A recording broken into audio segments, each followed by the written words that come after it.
Am I car poor? I've just bought myself a GLC coupe or coupe, whichever way you call it, and I wonder if I realistically afford it. So there's a video by Gabrielle Talks Money that she posted about how much can you actually afford, and it made me wonder if I really afford that car. And you can go watch this video. It's such a good video where she even takes you through the calculations, and I do agree with her calculations. So it also made me wonder and also do my own research as well. So there's research that 20% of your net income is what you should be spending on a car payment. So that is like the general rule of thumb.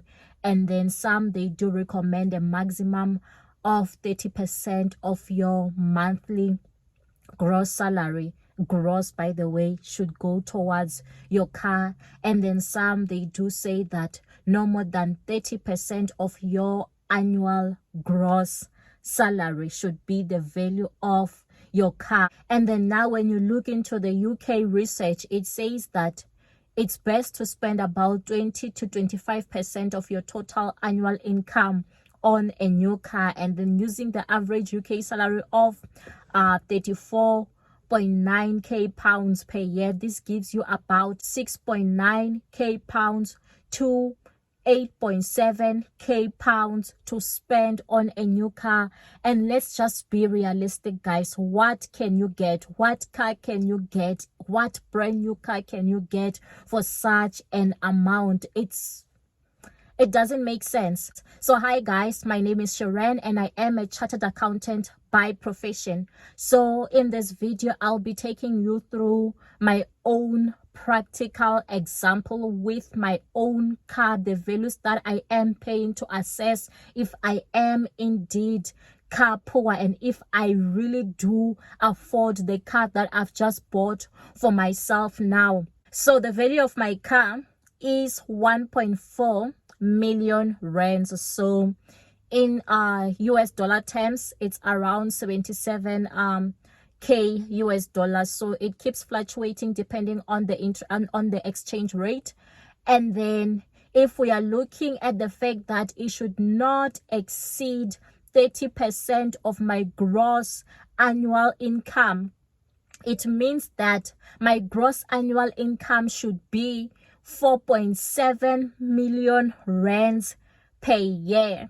And I'm not making that amount as yet. I am hoping to make it, but I am not making it as yet. So in dollar terms, it means that it's around 248,000 US dollars. So it means that my ideal monthly gross income should be 391.6 thousand rands. That's how much I should be earning to qualify for this car or to afford this GLC coupe based on the value of the car.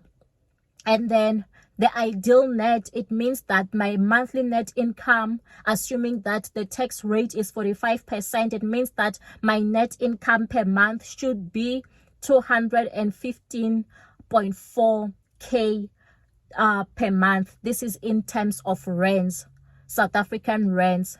So I'm wondering, why did I get approved if I don't qualify for a car? Based on this 30%, it's like I can't afford a car. So why did I get approved?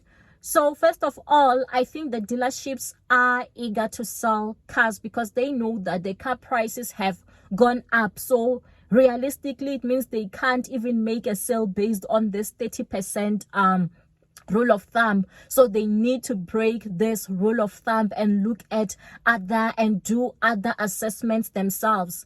So if we are looking at the rule of thumb that says that the car payments must not exceed 20% of your monthly net income, my car installment is around 23,000 rands.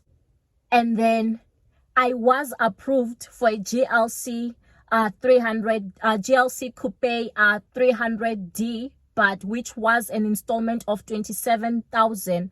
But I ended up going for a 220D because I just wanted to be comfortable. I did not want to go with what they are saying I qualify for. I wanted to go with what makes me comfortable. And the reason why the installment is 23,000 is because the interest rate is prime plus 1. Then our interest rate, it means it's 12.75%. So if my installment is 23,000 rands per month, it means the net income based on this 20% rule of thumb, it should be the ideal net income that I'm making. It should be 115,000 per month.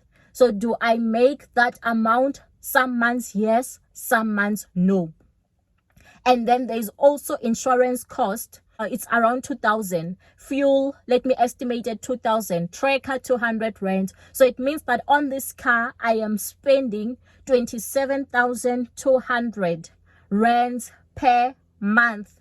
And then if I am spending 27,200 and the rule of thumb is 20% should not exceed 20% of the net income, it means that the ideal net income that I should be making to realistically afford this car, it should be 136,000.